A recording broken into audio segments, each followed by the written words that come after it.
तो हेलो दोस्तों, कैसे हैं आप सभी लोग। आई होप आप सभी लोग बढ़िया होंगे, ज़बरदस्त होंगे और लाजवाब होंगे, है कि नहीं। तो दोस्तों आज की क्लास विशेष है क्योंकि आज पहली क्लास होने जा रही है वर्ल्ड ज्योग्राफी की। तो जिसने वर्ल्ड ज्योग्राफी नहीं पढ़ी है वो इस बार अच्छे से पढ़ ले, ठीक है ना। ठीक है, तो आपका चाहे यूपी पुलिस का हो, चाहे लेखपाल का हो या कोई और भी हो, आपको इन क्लासेस से क्या मिलेगी, भरपूर हेल्प मिलेगी और आपकी समझ में भी आएगी, है या नहीं है। तो चलिए विदाउट वेस्ट ऑफ टाइम शुरू करते हैं अपनी आज की क्लास नंबर 1 वर्ल्ड ज्योग्राफी।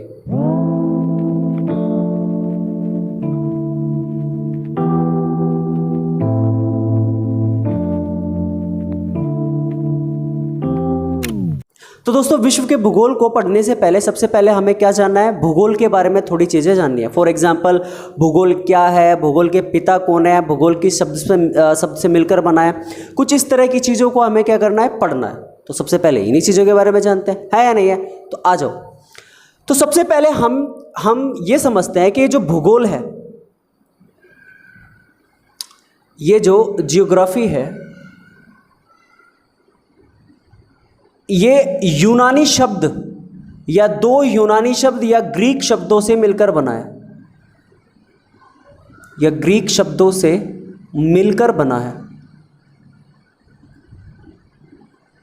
मिलकर बना है। और ये दो यूनानी और ग्रीक शब्द कौन से हैं, तो आप सिंपल भाषा में बोल सकते हो। एक शब्द का मतलब है जियो, और ये वो वाला जियो तो बिल्कुल नहीं है, फ्री वाला। और दूसरे का नाम है ग्राफीन,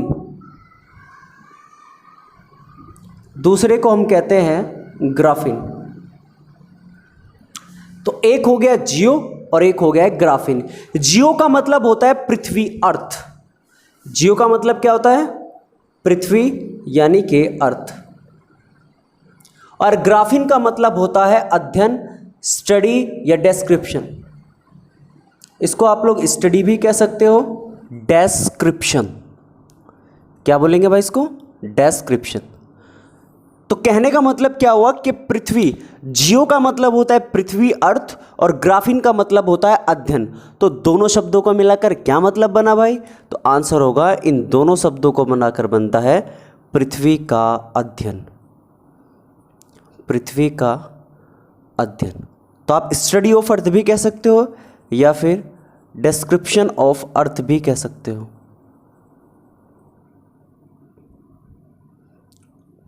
चलिए बताइए, बात समझ में आई या नहीं आई। आई होप आ गई होगी, है नहीं है। अब पॉइंट ये है कि सर पृथ्वी में अध्ययन किस चीज़ का करेंगे भाई। जैसे ह्यूमन बॉडी होगी, अगर उसका अध्ययन करना है, उसकी स्टडी करनी है, तो आइज़ होगे, कान होगे, है ना, जीभ होगी, पूरी बॉडी होगी, तंत्रिका तंत्र हो गया। सेम वैसे ही अगर हमें अर्थ को स्टडी करना है तो स्टडी किस चीज़ की करनी है, तो ऐसे 4 भाग हैं जिनकी मेनली क्या करनी है, स्टडी करनी है। फॉर एग्जाम्पल तो आप जैसे नंबर एक हो गया पृथ्वी का वायुमंडल, है ना, एटमॉस्फेयर, एक इसकी स्टडी हो जाएगी। दूसरा हो जाएगा आपका जलमंडल, हाइड्रोस्फेयर, एक इसकी स्टडी हो जाएगी। एक हो जाएगा आपका स्थल मंडल, जिसे हम कहते हैं लिथोस्फेयर, लिथोस्फेयर, इसकी स्टडी हो जाएगी। एक हो गया पृथ्वी का आंतरिक भाग, एक हो गया पृथ्वी का आंतरिक भाग यानी कि इंटरनल पार्ट, इंटरनल पार्ट। इन सभी की स्टडी को रखा गया है किसमें, अर्थ के डिस्क्रिप्शन में। यानी कि जब कभी आपको पृथ्वी का क्या करना हो, अध्ययन बताना हो, तो आप इनके बारे में उनको क्या कर सकते हो, एक्सप्लेन कर सकते हो। देखो पृथ्वी की सतह के जब ऊपर की बात करें तो वायुमंडल, ठीक है, और जब नीचे की बात करेंगे तब उसे कहा जाएगा क्या, आंतरिक भाग। और जब इस सतह की बात करेंगे तब इसको कहा जाएगा स्थल मंडल। और जब इस पर पानी की बात करेंगे तो आंसर आ जाएगा जलमंडल। बात समझ में आई या नहीं आई। तो जब इन सभी फैक्टर की क्या करनी हो, स्टडी करनी हो, तो उसी स्टडी को क्या कहा जाएगा, स्टडी ऑफ अर्थ या डिस्क्रिप्शन ऑफ अर्थ। बात समझ में आई आप लोगों के, नहीं आई।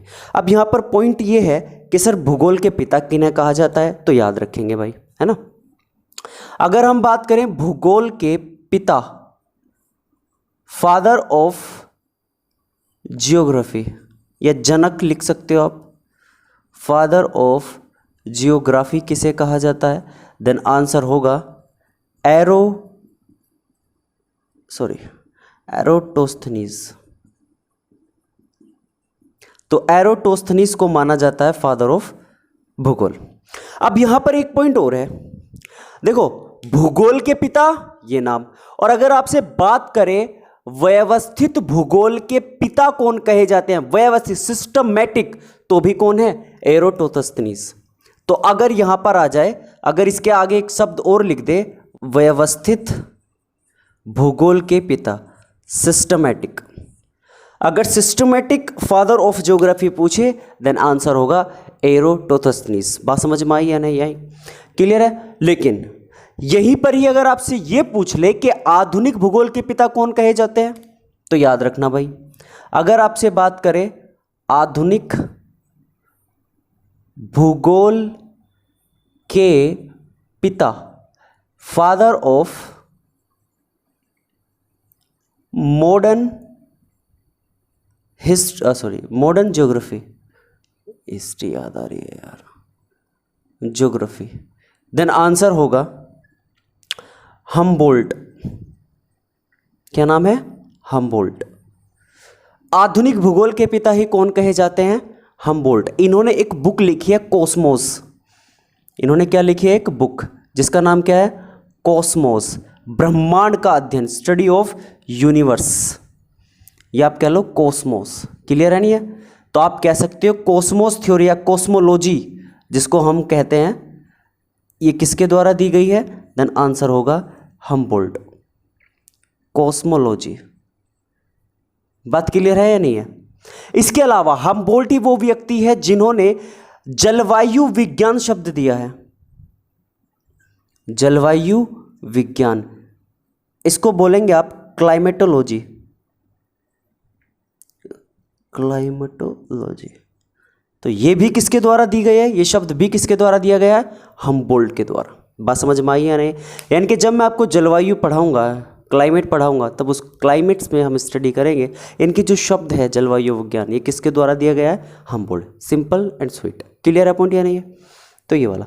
अब पॉइंट ये है यहाँ पर कि सर आप कह रहे हो पृथ्वी का अध्ययन, और पृथ्वी के अध्ययन में ये सारी चीज़ें क्या करनी है? स्टडी करनी है। लेकिन पृथ्वी के अध्ययन को बताने से पहले हमें जानना है कि पृथ्वी की स्थिति कैसी है, लोकेशन ऑफ अर्थ क्या है।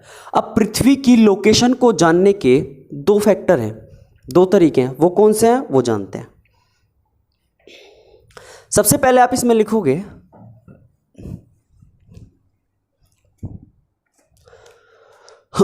तो अगर मैं बात करूं पृथ्वी की स्थिति की, लोकेशन ऑफ अर्थ,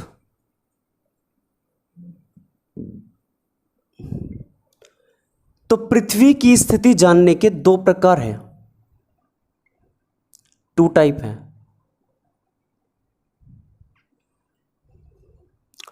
जिनमें से एक आ जाता है आपका, एक को तो हम कहेंगे खगोलीय स्थिति, एस्ट्रोनॉमिकल लोकेशन, एक तो इसके जरिए हम पता कर सकते हैं, और दूसरी आती है भौगोलिक स्थिति। भौगोलिक स्थिति, इसको हम ज्योग्राफिकल लोकेशन कह सकते हैं। बताइए जी, बात समझ में आई या नहीं? क्या दोनों में डिफरेंस क्या है, तो बड़े ध्यान से समझना, ठीक है। देखो, अगर मैं खगोलीय की स्थिति की बात करूं तो आप इसमें कह सकते हो, देखो ये पृथ्वी है, ये अर्थ है। अब हम सभी को पता है कि पृथ्वी पर कुछ काल्पनिक रेखाएं खींची गई हैं, जैसे ये होगी 0 डिग्री लाइन, अक्षांश व 0 डिग्री अक्षांश रेखा या भूमध्य रेखा, ये होगी 0 डिग्री देशांतर रेखा, हाँ या ना। कई सारी ये लाइन क्या की गई है? ड्रॉ की गई हैं ऐसे अर्थ पर, इस तरीके से। ये सारी की सारी अक्षांश रेखाएं होंगी, ये सारी की सारी कौन सी होगी? देशांतर रेखाएं होंगी, हाँ या ना बोलो। तो एस्ट्रोनॉमिकल लोकेशन का, अगर एस्ट्रोनॉमिकल लोकेशन पता करनी हो किसकी, पृथ्वी की, तो स्टडी की जाती है, आंसर होगा अक्षांश और देशांतर की, अक्षांश व देशांतर, latitude and longitude, latitude and longitude. बात समझ में आई या नहीं आई? तो जब आपसे पूछा जाए कि पृथ्वी की खगोलीय स्थिति यानी कि एस्ट्रोनॉमिकल लोकेशन को पता करने का तरीका क्या है, तो आंसर होगा अक्षांश और देशांतर। बात समझ में आई या नहीं आई?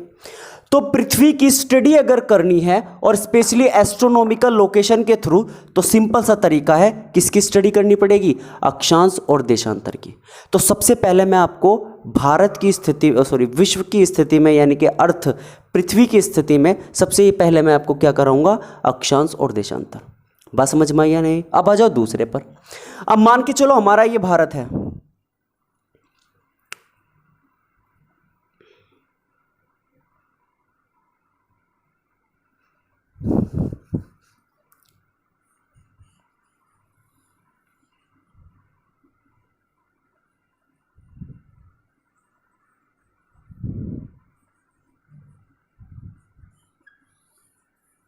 ठीक है।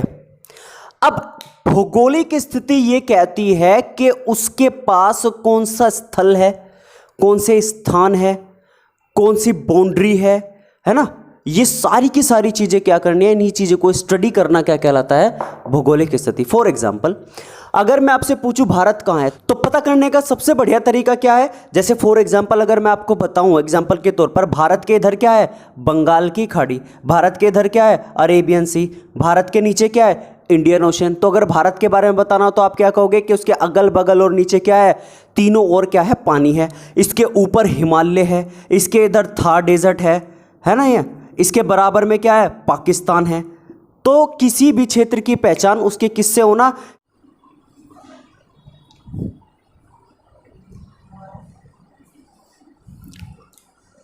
चैप्टर 1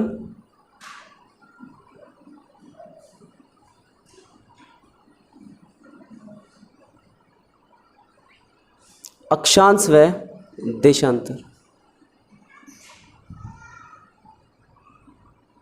लैटिट्यूड एंड लॉन्गिट्यूड,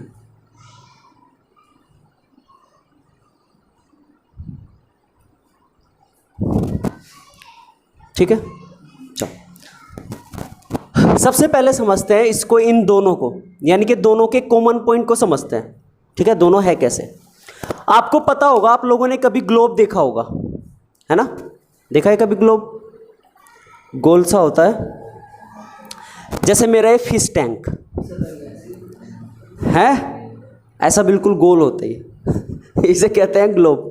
बस इसके ऊपर का यो नहीं है ना, इसी तरीके से है, बाकी है नहीं है, हाँ नीचे से भी बिल्कुल इसी तरीके से है, जैसा नीचे है ना वैसे ही मान लो कहाँ है, ऊपर। अब ये छूट ना जाए, ऐसे रख दो। तो इसको बोलते हैं ग्लोब। क्या बोलते हैं भाई, ग्लोब। अब देखो यहां पर, अब ये जो ग्लोब है ये क्या बता रहा है भाई, क्या दिखा रहा है ग्लोब, इस ग्लोब से आप क्या समझ रहे हो कि पृथ्वी कैसी होगी, है या नहीं है भाई। अगर एक ग्लोब तुम्हारे हाथ में दे दिया जाए तो तुम अनुमान लगा के ये तो बता सकते हो ना कि पृथ्वी कैसी दिख रही है, कैसी होगी। भाई जिसने नहीं पढ़ा लिखा, कुछ पढ़ा लिखा कह रहा हूं, जिसने नहीं कुछ जाना उसके बारे में, तो कहेगा गोल है, कोई कहेगा वर्ताकार है, कोई कहेगा अंडाकार है। तो जिसे मतलब जिसने एक्चुअली में इसकी स्टडी नहीं की वो तो इसी तरीके से बताएगा। लेकिन जब हम इसकी स्टडी कर लेंगे, यानी कि क्या बताएगा वो, जब हम इसकी स्टडी करेंगे तब हमें पता चलेगा एक्चुअल शेप है कैसी, है या नहीं है। तो यहां पर ग्लोब जो है वो क्या बता रहा है, पृथ्वी की आकृति, यानी कि मॉडल ऑफ अर्थ। बात समझ में आई या नहीं आई। तो जो ग्लोब है ये क्या दिखा रहा है, मॉडल ऑफ अर्थ, यानी कि पृथ्वी की आकृति कैसी है। बताओ जी, बात समझ में आई या नहीं आई, पक्का। अब इसी ग्लोब पर दो तरह की काल्पनिक रेखाएं खींची गई है। कितनी तरह की, दो तरह की। इसी ग्लोब पे दो टाइप्स या दो प्रकार की कैसी खींची गई है, कुछ काल्पनिक रेखाएं खींची गई है, कुछ काल्पनिक रेखाएं खींची गई हैं। आप लिख सकते हो सम इमेजिनरी लाइन्स आर ड्रॉन। खींच दी भाई। अब ये काल्पनिक रेखाएं दो टाइप की होंगी। कितने टाइप की होंगी? दो टाइप की। पहले वाली काल्पनिक रेखा को या पहले वाली काल्पनिक रेखा कहलाएगी क्षैतिज रेखा, हॉरिजॉन्टल लाइन।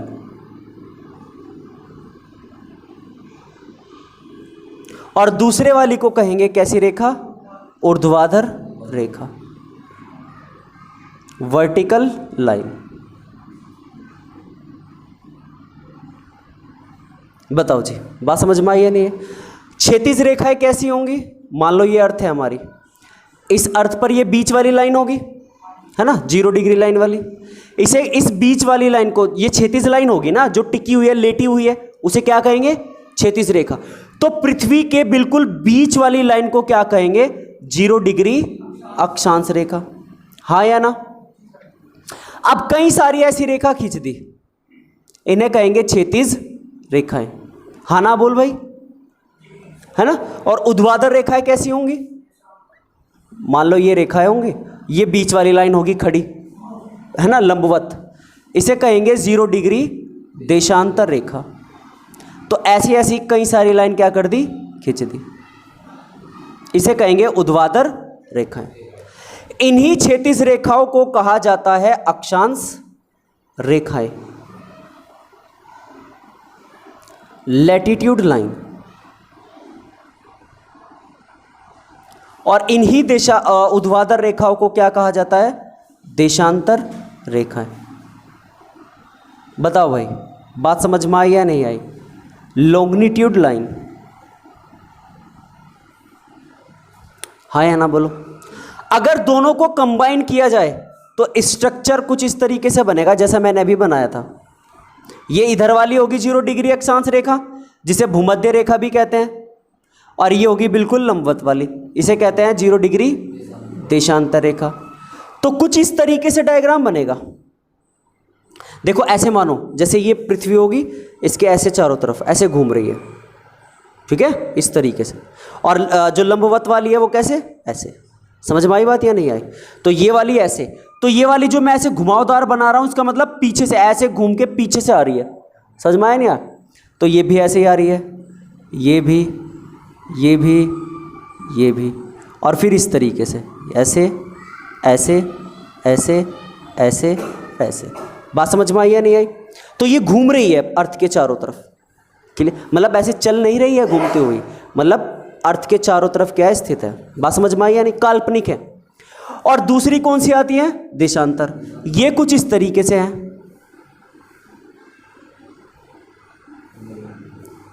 इसे ही कहते हैं ग्लोब। बताओ जी, बात समझ में आई या नहीं? क्लियर है पॉइंट? तो इन दोनों का कॉम्बिनेशन कुछ इस तरीके से होगा, ठीक है। अगर हम बात करें इसकी शेप कैसी है, इसकी आकृति कैसी है, तो कैसे बताओगे? तो देखो जरा, मान के चलो ये अर्थ है, ये पृथ्वी है। अरे कैसी बात की, मतलब गोल है, इस तरीके से है, ठीक है। अब देखो 23.5 डिग्री पृथ्वी क्या है?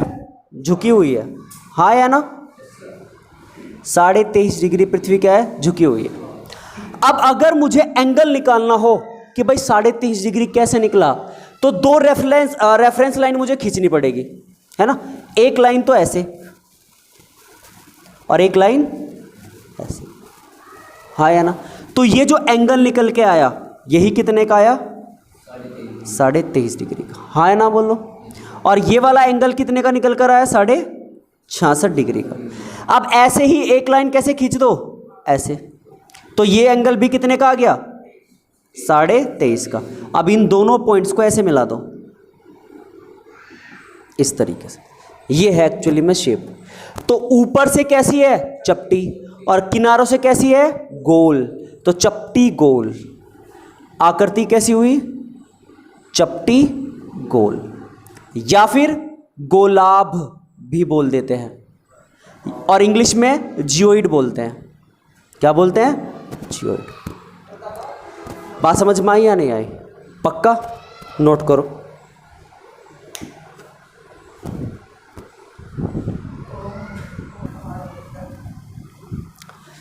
ठीक है, हो गया। तो आप सबसे पहले इसमें हेडिंग डालिए अक्षांश रेखाएं। सबसे पहले किसके बारे में स्टडी करेंगे? अक्षांश रेखाओं के बारे में।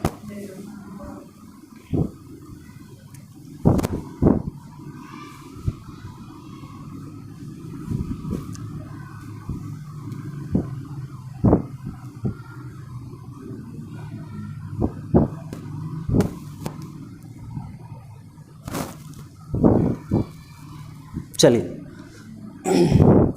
तो सबसे पहले हेडिंग डालिए अक्षांश रेखाएं।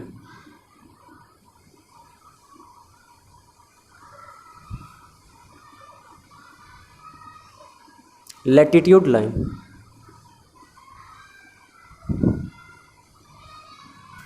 चलो जी, सबसे पहला पॉइंट, अक्षांश रेखाओं के अंदर सबसे पहला पॉइंट ये आएगा। देखो कहां पर है, देखो मान के चलो ये पृथ्वी है, ठीक है भाई, लग तो रही होगी ना पृथ्वी जैसी। अब पृथ्वी को क्षैतिज 2 बराबर भागों में बांटने वाली रेखा को कहते हैं 0 डिग्री अक्षांश रेखा, या फिर इसी को ही कहते हैं भूमध्य रेखा, या फिर इसी को ही कहते हैं विषुवत रेखा। बताओ जी, बात समझ में आई या नहीं है? क्या है ये रेखा? तो आप लिखोगे पृथ्वी को क्षैतिज 2 बराबर भागों में बांटने वाली रेखा को, बांटने वाली रेखा को क्या कहते हैं? 0 डिग्री अक्षांश रेखा या फिर भूमध्य रेखा। बात समझ में आई या नहीं आई? पक्का। अब देखो, जब इस 0 डिग्री अक्षांश रेखा ने पृथ्वी को 2 बराबर भागों में बांटा, तो एक तो हमें मिल गया उत्तरी गोलार्ध। भाई गोला का आधा हो गया ना, ए इतना, तो इसे क्या बोलेंगे? उत्तरी गोलार्ध। इंग्लिश में इसको बोलेंगे नॉर्थ हेमिस्फेयर। और नीचे वाला क्या कहलाएगा? दक्षिणी गोलार्ध, साउथ हेमिस्फेयर। बताओ जी, बात समझ में आई या नहीं आई? पक्का। इस 0 डिग्री अक्षांश रेखा या भूमध्य रेखा या विषुवत रेखा से हमें 2 डायरेक्शन मिली। कितनी डायरेक्शन मिली? 2। एक तो मिल गई कौन सी? नॉर्थ, और एक मिल गई साउथ। यानी कि उत्तरी गोलार्ध के सबसे उत्तरी बिंदु को कहा गया उत्तर, और ऐसे ही सबसे दक्षिणी बिंदु को क्या कहा गया? दक्षिणी ध्रुव। इसे कहेंगे उत्तरी ध्रुव और इसे कहेंगे दक्षिणी ध्रुव। हाँ या ना बोलो? इन्हें इंग्लिश में पोल्स कहते हैं। ये हो गया साउथ पोल और ये हो गया नॉर्थ पोल। बताओ जी, बात समझ में आई या नहीं है? भारत का जो विश्व का जो गुरुत्वाकर्षण होता है पृथ्वी का, वो इन्हीं 2 डायरेक्शन से होता है, नॉर्थ और साउथ। आप जब भी कंपास लेके गुजरते होंगे तो उस कंपास में 2 डायरेक्शन होती है, एक नॉर्थ और एक साउथ। तो जो ऊपर वाली लाइन होती है वो हमेशा नॉर्थ को दिखाती है। यानी कि चुंबक जो है ना भारत के, वो किस तरफ है? एक्चुअली में तो है कोर पे ही, पृथ्वी के अंदर है बेसिकली तो, लेकिन पृथ्वी एक चुंबक की भांति कार्य करती है। मान लो पृथ्वी है, ये नॉर्थ और ये साउथ, तो किसकी भांति काम करती है? एक चुंबक। और एक चुंबक में, या ये तो मान लो किसके हो गए? कोर में क्या हो गया? ये वाला नॉर्थ और ये वाला साउथ। तो चुंबकीय फ्लक्स रेखा है किस ओर से किस ओर? नॉर्थ से साउथ की ओर। समझ में आया नहीं है? तो पृथ्वी में क्या पैदा हो जाता है? गुरुत्वाकर्षण पैदा हो जाता है, ग्रेविटेशनल फोर्स पैदा हो जाता है। समझ में आया नहीं है? तो कंपास हमेशा किस तरफ रुकता है? जो ऊपर वाला है वो नॉर्थ। तो जब नॉर्थ का पता लग जाता है तो साउथ इजीली पता लग गया, और साउथ का पता लगने के बाद ईस्ट और वेस्ट खुद ही पता लग जाता है। बात समझ में आई या नहीं? तो एक डायरेक्शन का पता हो जाने से ही सारी डायरेक्शन का क्या हो जाता है, पता लग जाता है। बात समझ में आई या नहीं? इतना पॉइंट क्लियर है नहीं है? क्लियर? तो ये वाला नॉर्थ और ये वाला साउथ। आगे देखो बी पॉइंट। अब ये तो थी बीच वाली अक्षांश रेखा, ठीक है, कितने डिग्री पर है? 0 डिग्री पर। जब ये 0 डिग्री होगा तब ये 90 डिग्री होगा, हमेशा याद रखना। जब ये कितना होगा? 0, तब ये कितना होगा? 90 डिग्री। तो अब मान के चलो ये पृथ्वी है, और ये कितना डिग्री है? 0 डिग्री। और ये कितना डिग्री है? 90 डिग्री नॉर्थ, और ये भी 90 डिग्री, ये हो जाएगा साउथ। ठीक है भाई? तो अब ये हो गया पृथ्वी का केंद्र, हाँ या ना? ठीक है।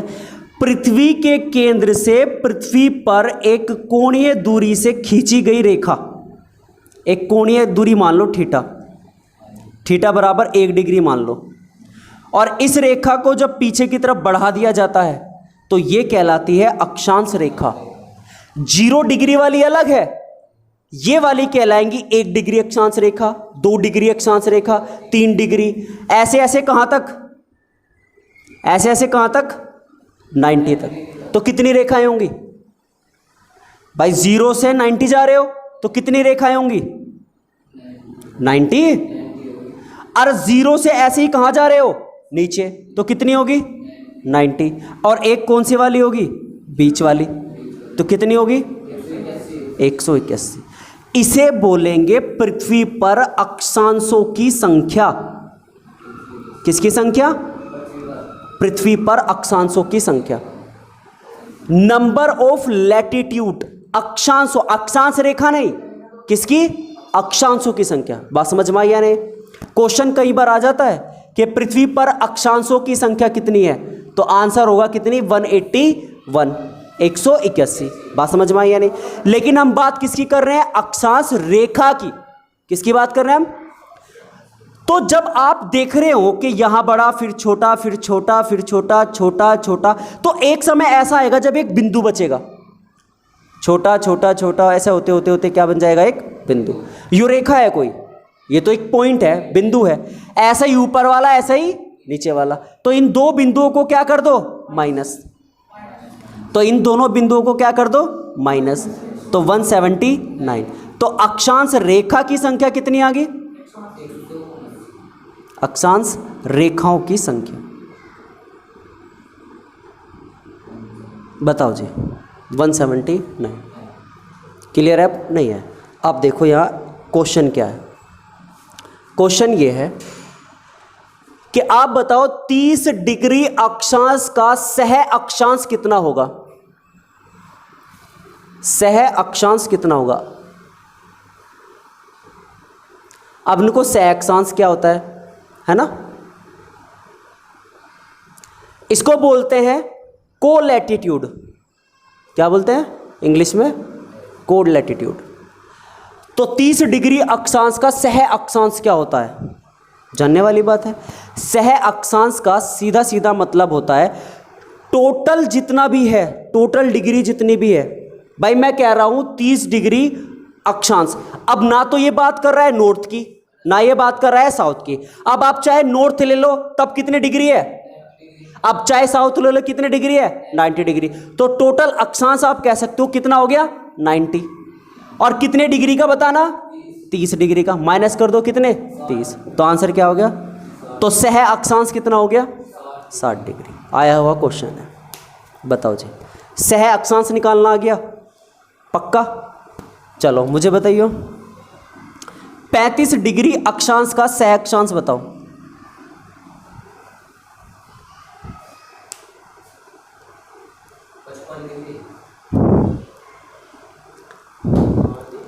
अच्छा जी, पक्का? भाई 90 में से कितने माइनस करो? 35। तो कितना आया? चलो एक और बताओ। 75। 15 डिग्री है भाई। चलो आ गया जाओ। अगर अब मैं पूछूं भाई 89 डिग्री का, 1 डिग्री। अच्छा बताओ 50 डिग्री का,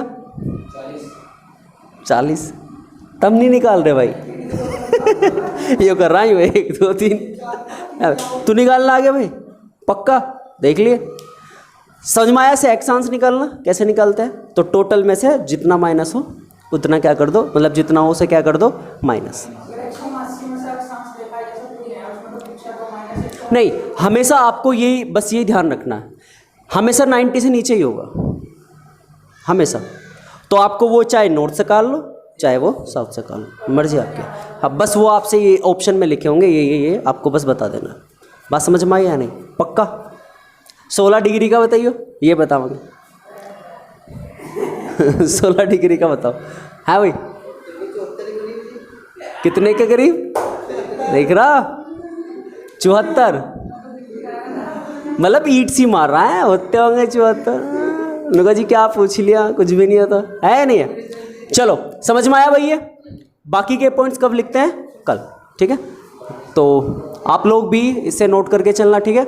और अगली क्लास कल होगी, और अब आपको रेगुलर मिल जाएगी सारी की सारी क्लासेस विश्व के भूगोल की। तो चलिए मिलते हैं अगली क्लास में। Take care, good bye.